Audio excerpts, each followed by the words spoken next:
Welcome, welcome, welcome back, guys, to the Jesus App Pod. We got a really, I don't want to say on time, but we got a good topic today. Our good conversation. Let's not even call it a topic, right? Right. We want to talk to you guys about something today. Uh, for no specific reason except for just getting a conversation started, getting some ideas flowing, both in the Bridge of Hope Church and in church in general. Our topic, or what we want to talk about today, is really simple. If you guys are paying attention to the news at all, there are some very, very egregious injustices going on right now. And a lot of behavior that's following these pains that need to be talked about. Absolutely. Right. And I know that what qualifies us to speak on these things, and my answer to that is the blood of Christ.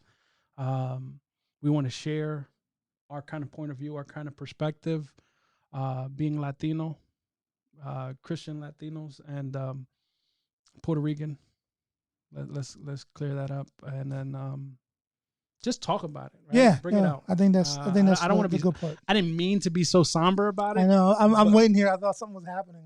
I didn't mean to be so somber about it, but there is some gravity behind it. There is some weightiness that we want to make sure that we convey.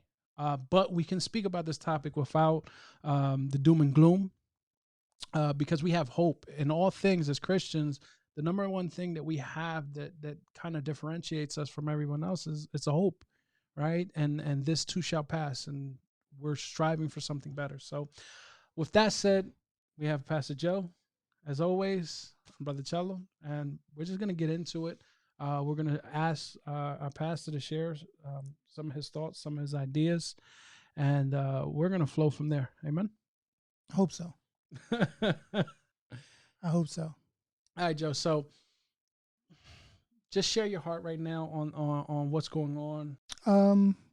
Yeah, that's not easy to do. Because there's a lot of stuff happening inside of that heart. But remember, we got half an hour, 45 minutes. Yeah, I know. No, it's just, you look and you see what's going on, and I know for me, I kind of just find myself in this almost numb area, this area where I don't know exactly how to react to everything that's going on.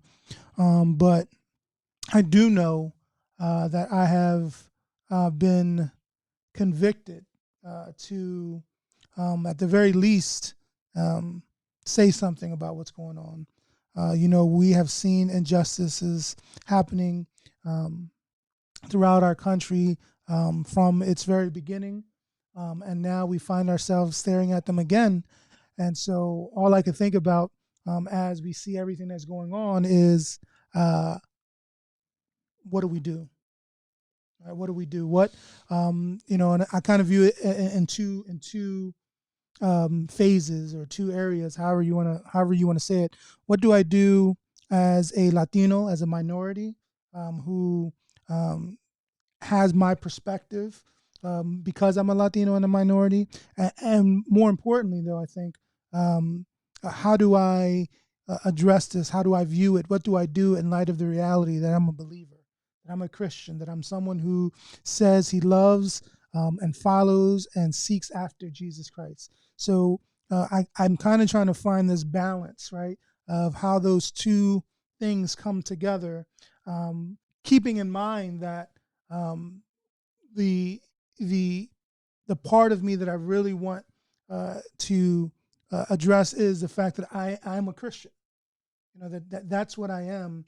But my faith, my Christianity, my seeking after Jesus is in some ways colored by the fact, and pardon me for a better phrase, they're colored, but I'm tan. I am Puerto Rican, and so how do I take those two things and kind of bring them together in a way where I'm still glorifying Christ as we move forward to try and address what we see happening? And so that's kind of where my heart has been over the last week or so, and just really feeling like, hey, I need to find a place to get in there. And I guess the biggest struggle is almost doing that double dutch, trying to figure out, where do I jump in at? Where's where's the rhythm that I need to catch to jump into this double dutch? Absolutely. It's difficult, right? It's difficult. Not that we haven't experienced injustice, but the things that are going right now are on another level. George Floyd and that situation. Uh, you can go down the list. There's tons that you can name, right? But it's going to a place where people are starting to question now. Where's the church? Why is the church not moving? Why is the church not doing? Why is the church not? Where's the leadership? Where's the and absolutely, I will say this, right? You can go on to any social media and you'll see somebody praying, somebody preaching, somebody Right. trying to lift up, but the media is not showing. The media is not going to show that. They'll show a 8 minute someone's kneeing on somebody's throat. They'll show that for 8 minutes, but they won't show you a snippet of somebody actually doing good in these protests, right? They'll show you the rioting, the looting, and those are kind of my issues, right? Those are kind of my. There is a reality, and then there's a edited reality that a lot of the United States, a lot of the people are getting, right? And the confusion that is creating causes so much unease, and actually almost strokes the fire even worse. You get what I'm saying? Almost Absolutely. I know what more you mean. like so. Wherein for me, for you, I think is how do we find avenues to share not only realities but truths, and the first truth is hope. Right now, this looks so bleak that we're not going to get past this as Christians, as Americans, uh, as equal parties in life. We got to find a way to stand and share that truth. And I think the purpose of the church, the purpose of what we're called to do is to share this hope, to share this truth, to share this love. And there's no better time than this, than a time where people need a real truth. Amen. Right now, they're being led by anger, they're being led by hurt, they're being led by pain, frustration, struggles, right? On top of that, you throw COVID. Uh, You get what what's I'm what's saying, that? right? And it's just a situation that I don't think we can sit idly by anymore. And I No, think that's a fault of the church right now, at large in general. But we can start with us, right? absolutely. How do we get in, like that double dutch you said? How do we get in there? And I think we're taking the first steps. We want to publicly share our feelings on it, and then actively pursue opportunities to not just share but teach, Right. reach, go out and do these things that are going to be effective for the purposes that we're stating right here. And those purposes are to teach, I don't want to say peace, but just hope, and teach um, truths. Well, Right? I think in order for us to do that, especially as the church, in general, right, the church body in general is, we need to examine the fact that the church has been complicit in allowing this to happen. We have for a very long time seen racism, to give what we're talking about a more exact name, occur, and we have decided that it's okay as long as it doesn't bother me or affect me or come into my neck of the woods. Absolutely. And that is not okay, especially for the Church of Jesus Christ. Jesus makes it very clear in the scriptures that he is inviting all nations. Doesn't matter what color, what language, what you look like, into his family of believers. And we as his family of believers cannot sit idly by as we watch uh, the systemic separation of God's people through this idea of racism. You know, the thing that I find most disheartening is that we have seen it right? And I know uh, this face of racism, we've seen it, and we can point at it and we can look at it, but Absolutely. for whatever reason, we have not been uh, Aggressively put combating put it. put into motion, right? Yeah, Like we haven't gone into action, and I know for me, um, part of it is because as a Latino, I don't quite know how to jump into the fray when it's always been painted as this black and white issue, both figuratively and literally. That it's the the black culture versus the white culture, and as a Latino, I kind of like, all right, well, do I side with with my black brothers and sisters because they're minorities? Do I side with my white brothers and sisters because we're closer in skin? Where do I fit in there? And so what I've come to realize is that that's just been a terrible question to ask myself. Like, where do I fit in there? I fit in the blood of Christ. That's where I fit in. And so, as we have tried to move forward, one of the things I think the church needs to do is bring this idea of racism into a place where we can apply scriptures to it directly. And I think that happens when we begin to realize that you won't open up your scriptures and find the word racism in there, right? You're not going to find, I can't tell you to go to, Matthew chapter 1, verse 5, and you're going to find the word racism there. You won't. But when you read a book like the book of James, James speaks on this idea of partiality, treating someone differently because of the way that they look, or because how much money they have or don't have, or because of the language that they speak. And so absolutely. when we begin to realize that the scriptures name racism, it just kind of comes under a different name. We begin to be able to say, okay, all right, if that's how we're going to view it, then the Bible gives us clear marching orders on how to deal with that. And when you begin to read something like the book of James, where partiality is named, it's called out, and James says this is something that we have to combat against as the church, it begins to give you a little bit of momentum on how to move forward as far as what we can do as a church. It's to realize, look, that Christ has called his sons and daughters, his brothers and sisters, his believers to uh, combat any idea where someone is exalted above someone else because of financial standings, because of the color of their skin, because of education. And we're called to come together to love one another and honor and glorify God. And I think when we begin to realize as a church that we can no longer stand by and be complicit, but we have to be put into action and begin to mobilize and fight against this idea of partiality, I think then we can start beginning to offer that hope that we have in Christ.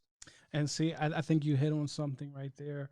If you just jumping in with us, Pastor Joe just talked about um, a call to action for the churches, as opposed to staying complicit in the social issues, actually going out there and finding practical ways. But that, in large, is the biggest problem right there, right? How do we do it? Do we go march? Do we create rallies? Do we create? Um, I think one of the toughest areas for churches, both by any denomination, is identifying opportunities to go and stand with their brothers and sisters, right? Listen, We talked about God being, um, He's with those that are grieving. He's with those that are hurting, right? Now, one side seems to be hurting more, but that doesn't negate that there is another side that is hurting, oh, look, right? I think that's absolutely true. And I think when we want to find ways to address this, one of the things that we have to be able to do is take advantage of the opportunities when they become available. But I also think that it's very imperative that we are intentional about what we do. Listen, here's the reality: there's a segment of people in our country that have been mistreated. Right? People might not like to hear that. People might think, there is just here we go, race baiting or whatever you want to call it. It's a reality. And you know what? I'm going to take. I'm Time out. time out. Like, because you said, which side do we fall on? Well, as a Puerto Rican, we have an amazing mix, right? We have Spaniard, Taino Indian, and African American blood, of coursing through our bodies, right? So it's almost built into us to side with our African American brothers and sisters. Um, but we are part of those as Latino, as a group, as a whole, right? Not just Puerto Ricans, right? But as a whole group, we have been pushed to the margins also. Now we're not in that boat where we're getting slaughtered in the streets for fun. That's so bad. That sounds so bad, but that's Something essentially that what we it saw is. happen. I mean, Something something that we we saw saw happen, happen. right? But if you talk to those Mexicans who are just trying to find opportunities and being shot in the deserts, right before the borders, trying to cross over, or the Ecuadorians who and all these people who are trying to come over here, that their horror stories, right? Now, again, they're coming from other places. These people is centralized in the place where they live. They're almost captive in this fear bubble, right? Because and you have to grow up tough in that. So, not to sit there and say that Latinos have it worse, have it, but we're in there with you guys. We see the injustice, maybe not on the same scale, but there is injustice. They wanted to kick people out who were living here for ages. Like literally 18-year-olds had to go back saying that they didn't belong here. They spent more time here than anywhere else Right, in their lives. You're right. telling me they're productive tax paying members, but they're saying they're not paying. That's not true. But that's a different issue for a different time. I just wanted to plug that Right. in. No, no. Like Yeah, like absolutely. And yeah and and I hope I didn't come across when I said there's a segment. I didn't just mean, yeah you know, our black brothers and sisters. I mean our Asian brothers and sisters, our other Latino brothers and sisters. That there are people. There's a segment of our population that gets treated differently. absolutely And absolutely and I think, like I talked about earlier, the saddest part for me about that is that sometimes that different treatment shows itself in the church also.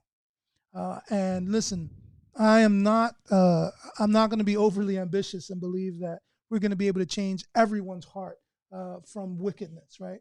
But I don't think it's overly ambitious to hope that the church and those that claim to be a part of the church could begin to turn their hearts to what God is really calling us to do as far as how we treat one another and how we treat other people, even if they're not a part of the church. But if we claim to be a part of the church, then we have to be better in that area. And so I think that's really where it begins. And I think that's really where we can try our best to address is, hey, what are we doing in the church to bring this to light and fight against it and combat against it? And again, I think it goes back to being intentional about it. Not standing by and saying, hey, somebody else will deal with this, or it'll blow over. Like it's been here for a long time. It hasn't blown over. And by God's grace, people have tried to address it, but we can't allow one generation, as it were, to address it and then just think that's good. It's over. yeah It's done. We can't do that. yeah. So like I was saying earlier, what do we do, right? Besides being intentional, right? What do we do? Do we mobilize? Like, how do we mobilize? We know we need to mobilize, right? How do we do that? Do we go to the marches, right? Like they had a 12,000 Yeah, something like that. person. Some Hmm. they were estimating 12,000 people downtown today. Do we mobilize in that way? Do we mobilize in conferences to share or to teach? Like, is it enough to take a hard inventory in our own churches initially and start there, right? Is that enough? 'Cause I think that's the bare minimum. I think if anything you get from this pod is take the temperature of your church. Find out what is actually going on. What are the symptoms that you guys are turning a blind eye to in your own congregation? Now, we come from a largely Hispanic congregation. Largely. Almost 99%, right? Listen, leave Miss Dottie out of Hey. but you get what I'm saying. So, and that's bad, no fault of our own. We do everything in English, but that's just what's been attractive, right? And I don't think that we do anything out of the norm to overtly make that way. But what I'm saying is, are we ignoring something? Are we doing something that needs to be checked, pointed out, and then are we ready to go and teach other churches, other groups, other organizations how to jump into this space. But if we're going to teach these, if we're going to mobilize, what does mobilization look like? Well, again, I think it starts with being From intentional, starting with right? a small church. So if you're going to be intentional, is and I think you said it right. You want to take the temperature of your church. Where are you? And I think on that note, not only where are you like spiritually, but quite literally, where are you? Because I think one of the things that we need to take into account is that the church isn't. All right, so like you said, our church is made up primarily of Puerto Ricans. You know, almost the entire church. And so we need to take a temperature of literally where are we? Like where are we in the city? And does our church reflect the community that we're a part of? And if it doesn't, then we have to be intentional about invading that community with the hope of the gospel that we have. Should we use the word invading? Yeah, absolutely. Absolutely. Because listen, here it is, right? Because as believers of God, we represent the kingdom of God. And so we want to invade where the enemy thinks that he has control with a kingdom that has more control and more authority. Okay. So we want to invade our neighborhoods. Sounds Constantinian. And that's okay. With the gospel truth, and we have to be intentional. Now, I'm not saying, if you're walking down the street and you want to share the gospel in the community that your church is in, and you see, for us, we see a Spanish guy walking down the street and an Asian guy or a black guy walking down the street, we say, oh, we got enough of those Puerto Rican dudes. We're not going to talk to him. We're going to talk to these two guys over here. That's not what I'm saying. But what I mean is making sure that you are being intentional about the spaces that you are going into when you're in that community. No quotas. No quotas. No, right. We don't have any quota, but I think it is really important that your church reflects your community. And if it doesn't, there might be reasons. You just started, you just planted, whatever. Whatever. There could be reasons, but I think it's imperative that you start wrestling and fighting for that reflection in your body. Because ultimately, if the community sees that your church is reflecting who they are, that's going to create a safe space where they're going to feel welcomed. And again, I can be a part of that. I can come into that. And ultimately, what needs to be happening is your church then not only begins to reflect the community that they're in, but your church gets to reflect the beauty of Christ into that community. So that the more the community comes into the church, not only does your church begin to look like the community, but the community hopefully starts to begin to look more like Christ. Okay. And so I think that's one of the things that we can be intentional. Invite people over for dinner. All right? Simple as that. Go out of your way to invite people over for dinner.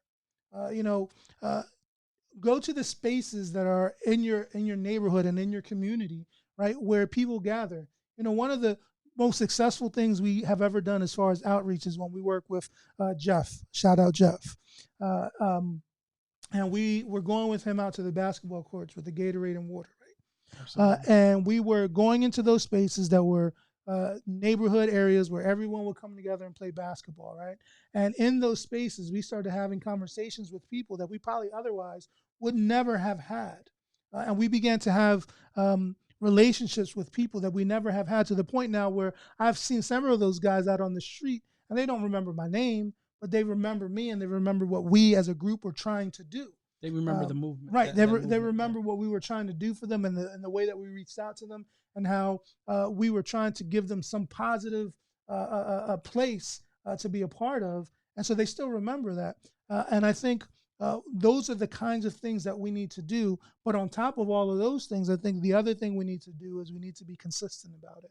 We can't just we can't just start it. We can't just start it and say, okay, we did it for a few months, we're good, that's it. That meets our yearly quota of attempting. We tried for 3 months and that's it, we're good. There has to be this commitment to being consistently in that realm, in that arena. And the reality is that when you're in that realm of trying to be intentional about reaching out to people who are different from you, it can be exhausting if you're trying to do it in your own strength. It can be wearying. It can be tiring because all of a sudden you're having conversations that you never thought you had to have before. And now those conversations are coming up. So I think when you keep that in mind, the other thing that you need to do is make sure that you're seeking out God's face as far as guidance and wisdom, and that the scriptures are being used in the right way, and that you are, just kind of infusing your works, right, your efforts with the Spirit of God. That what you're doing is not merely because you're doing it, but because you Absolutely. are allowing God to use you and do it. Absolutely. So guys, right now it sounds like, all right, Joe, but you're just talking about the church. Let me clear something up for you guys. What Pastor Joe right now is talking about is long-term change. The reality, what he's discussing right now is a practice of first self-evaluation, self-evaluation or congregational evaluation and change, and it's finding ways to sustain a not just a temporal change but a long lasting change, right? He's talking about attitudes and reconditioning our attitudes and normal behavior, right?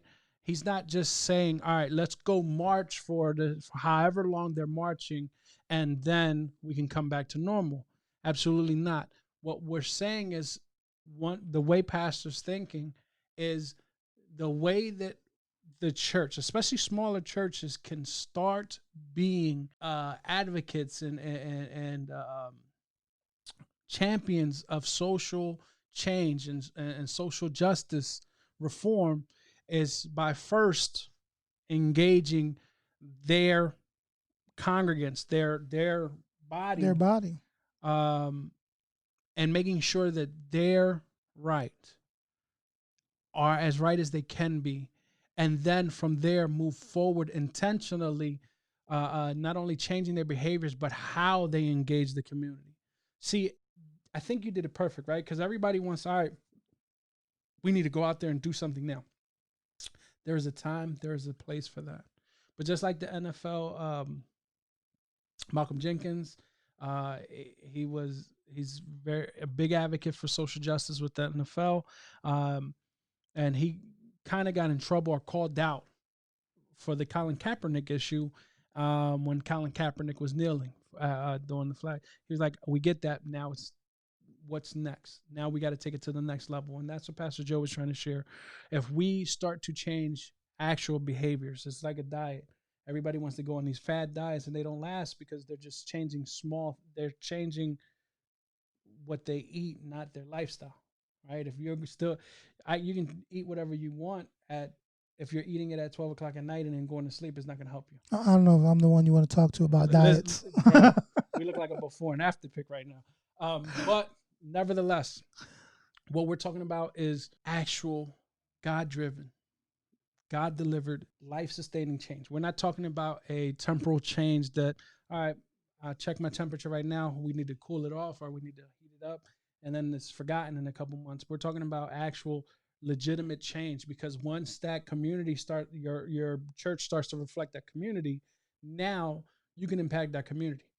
But if you don't look like that community, you can't It's gonna be impact that hard. It's gonna community. be hard. It's You know gonna what be I'm saying? hard. Now, I'm not saying that God Yeah. can't do it, but if you look at it, so if you're just like, well, you guys are supposed to be talking about social justice, we are. We're talking about actual sustainable change. We're talking about inching the needle forward to a positive place, not just going for the flash, not just going for.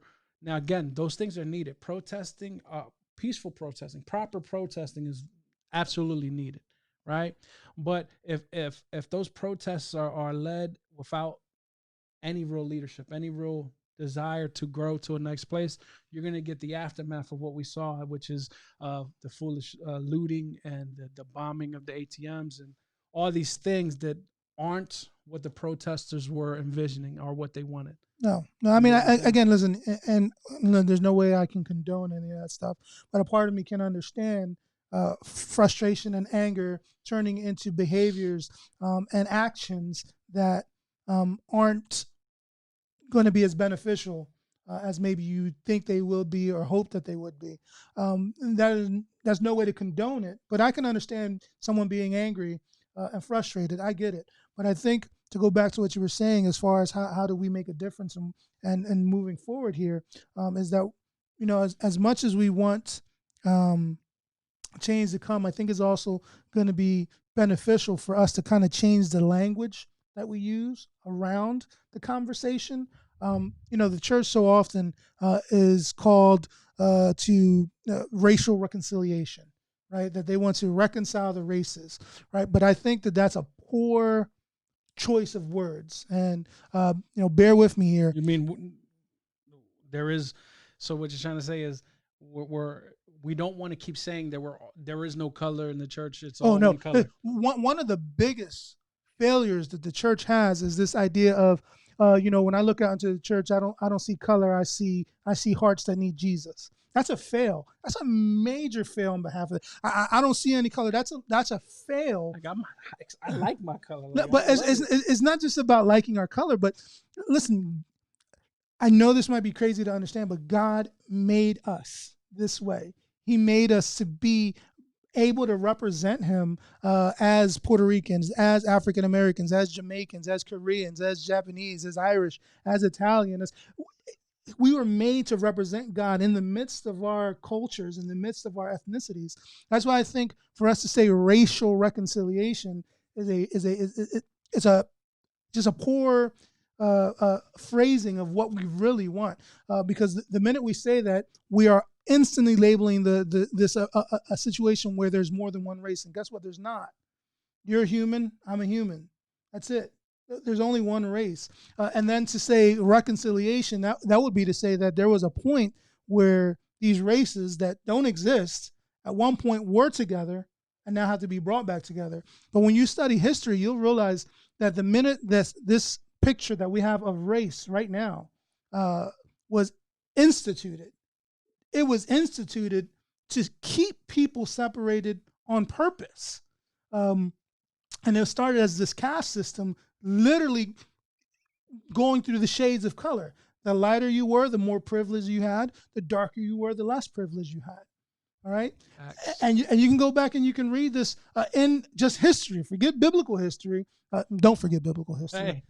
But you can just go back into history and see this happening where we were separated, and this idea of race was developed as a social construct to keep people apart. So when you say racial reconciliation, it's almost an oxymoron. It's something that doesn't exist. You don't want racial reconciliation. You want racial understanding. No, what we want, and I get this idea. I pulled this idea from a book called Intentional by D.A. Horton.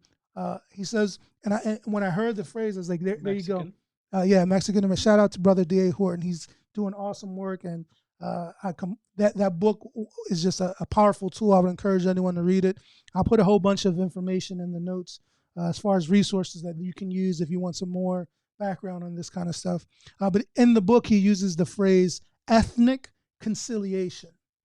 In other words, the idea is that what we want to aim for is not races to be reconciled, because that has never existed. They were never conciled to begin with. So there's no reconciliation of something that there was never there to begin with. And race is just a social construct that is foolishness. What he's saying is race isn't real. We're all of the human race. Right. So the point is that he wants to see ethnicities be conciled, be brought together to represent the glory of Christ in each ethnicity's unique perspective. And that is something that I think is powerful. That when you have a church that has African Americans, that have Puerto Ricans, that have Mexicans, that have Asians, that have whatever the case might be, and that group of people can come together, and each of them in their own way can glorify and honor God in that place, and it can be something where you can see all of that going on. That's a powerful picture of God. Because here's the reality. God is a representation of what happens when diversity is unified. Our God, the God that we claim about in the Bible, is a triune God. We have the Father, the Son, and the Holy Spirit. Three completely different persons, not the same, and yet they're one. If you want to get that broken down, the Trinity and all that, you got to go to Bible 102. I can't tell you anything. I don't even know if you're going to get it all there. But I don't even know if I figured it all out. Well, listen, it's not that I don't know. I know I haven't figured it all out. I'm not even close to scratching the surface. But in the midst of that, right, in the midst of Father, Son, and Spirit, you have this diversity, difference. They're not the same, and yet they're one. They're together. They are powerful as God.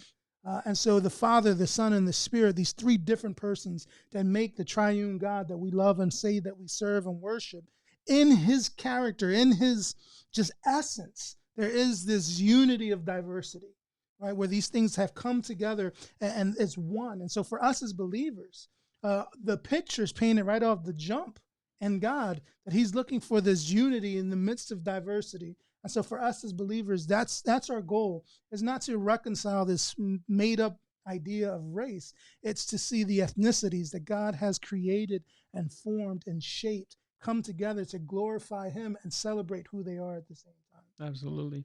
And it's crazy, right? Because you hear about people going on vacations and taking trips abroad and what they say, immersing themselves in the culture and actually, and how impactful it was to their lives and how amazing of an experience. Yet, right next door to you, you have an African American, Hispanic, whatever it is, who has a culture that you have not explored, and you're right Right there there. and you want to ignore it. But therein lies the need for the church. When your church starts, like our pastor said, resembling the community that you're in, you get to experience these things like agape, right? A brother brings in something for agape, a sister brings something in for agape. That's just a meal that we have after service, so that we can find out, check everybody's temperature, make sure they're okay, see how they're doing, and all that. But we get to eat, and we love to do that. A little bit. A little bit, a little bit, a little bit. But in there, you get to see ethnicity at its best, right?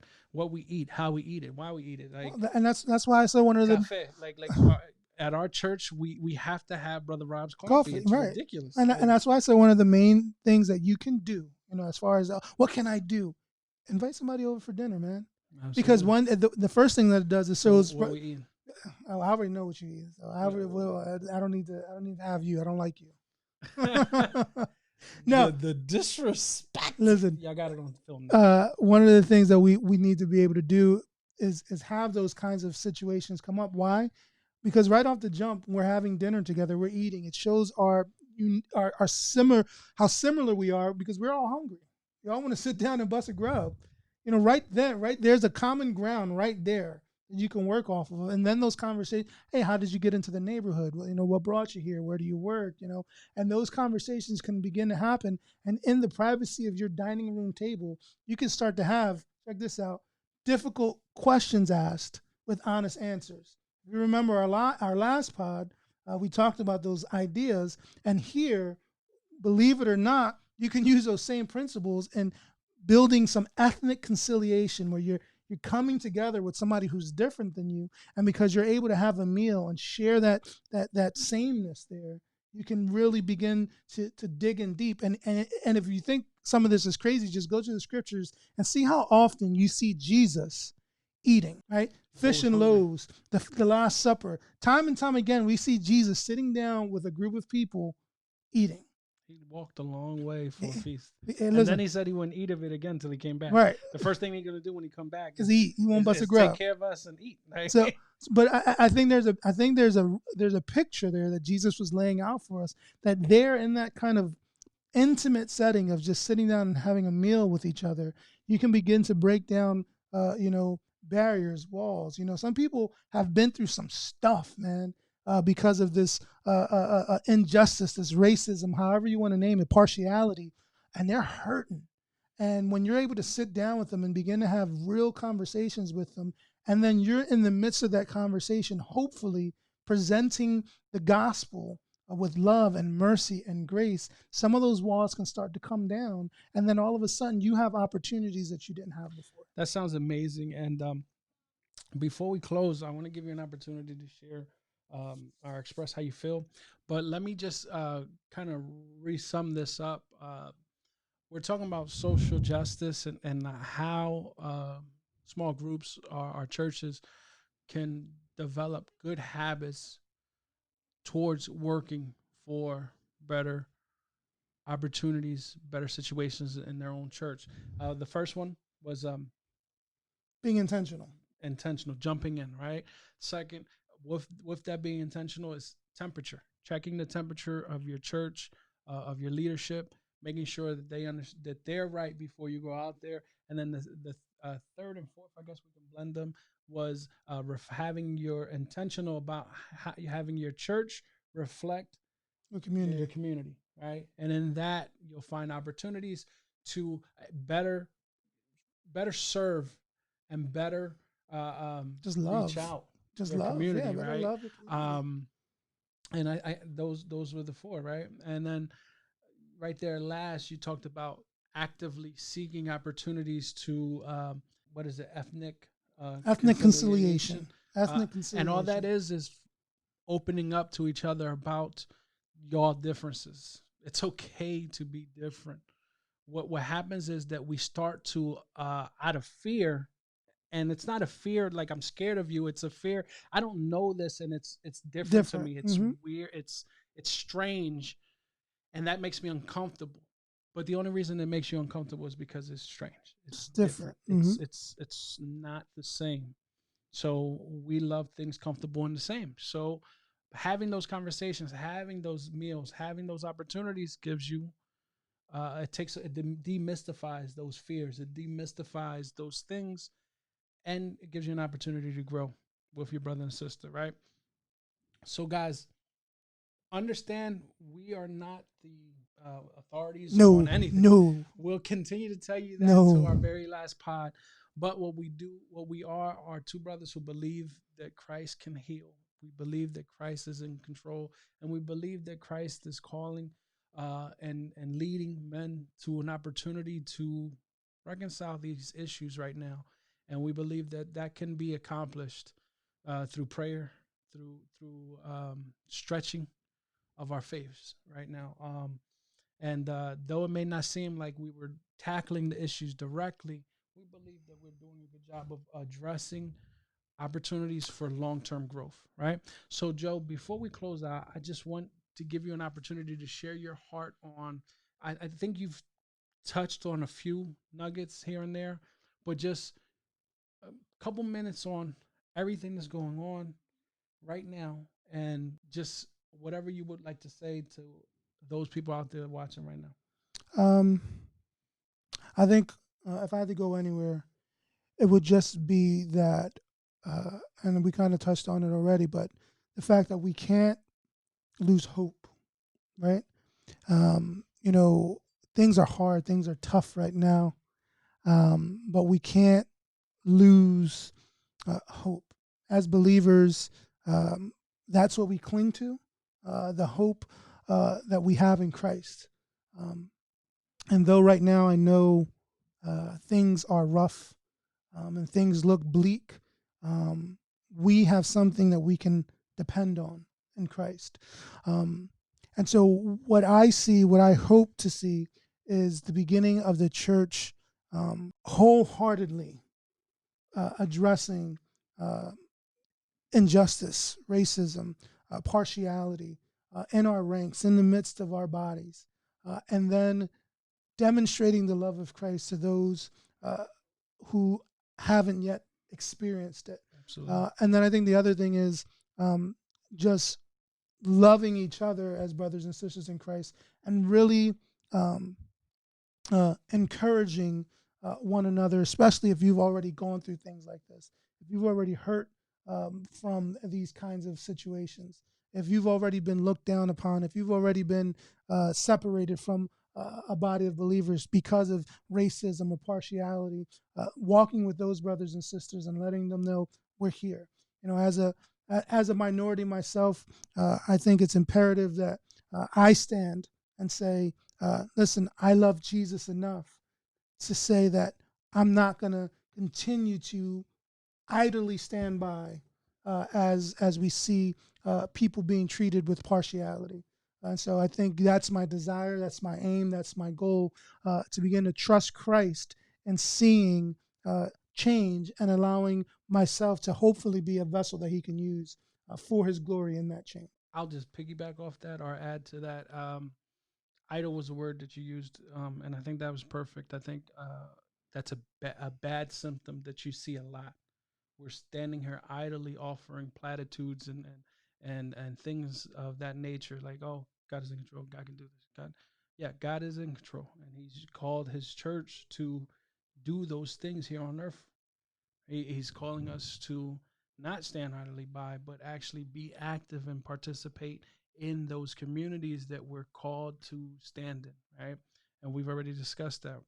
What I wanted to say is, church, brothers, sisters, find opportunities to share, find opportunities to help. Information is all over the place. Educate yourself on what is actually going on. Educate yourself on what social justice really, our social justice is, and what it isn't, how it's lacking, how to get it back on course or on par if it ever was. Um, and really, let's not turn a blind eye or stay ignorant. If you don't know, find out. And I don't mean just go to the latest feed on your social media, but actually dig in. Look at the backgrounds of the information that you're getting. Find out the people who are giving good information, and listen. Uh, find opportunities with believers to have discussions about how we, as a body, we as individuals, can go out and assist. Please remember who God is as you going out and assisting. I don't want you to go and loot just because you want to stand with your brothers and sisters. So you're going to go loot with them, or do something that can bring more harm than good. God doesn't work in those places, but He does work with those protesters and those places that are standing for something more, that want to shed a positive light on those people. And that's what I would say. Find out more information, right? We can sit here for hours and talk about what social justice is, social injustice isn't, um, supremacist and supremacy, right? The reality of, Yeah, we could be here for hours on this stuff. yeah. So there's so much more, but we're just telling you, educate yourself. If you have any questions, please reach out, comment below, um, email, text, whatever you have to do to get in contact or get this information, so that you can make good judgment. So you can have good judgment, make good calls, and actually assist in proper ways that will glorify God. Amen. So, Joe, anything? No, I think that's it for now. If we need to talk about it more, we will, though. Listen, and if you like this, guys, please let us know so that we can do more like this. Uh, this conversation doesn't seem to be going anywhere, and that's a good thing. I think a lot of times something happens, we forget about it, then the next thing happens, and Yeah, it's like opening old yeah, this is kind wounds, of hanging right? out here Yeah, right yeah, now. right. And that's an issue too. We need to make sure that we take the medicine all the way through. A lot, it's like the penicillin. Even though Take you the whole feel better, course. yeah, even though you feel better, you still have to take the whole dosage, because there might be some hidden, and that's exactly where we're at, guys. So we love you. Pray for those people out there. Pray for your nation, and vote. Absolutely. All right, guys. All right, man. Let's get at it. Love y'all. Peace. Peace out.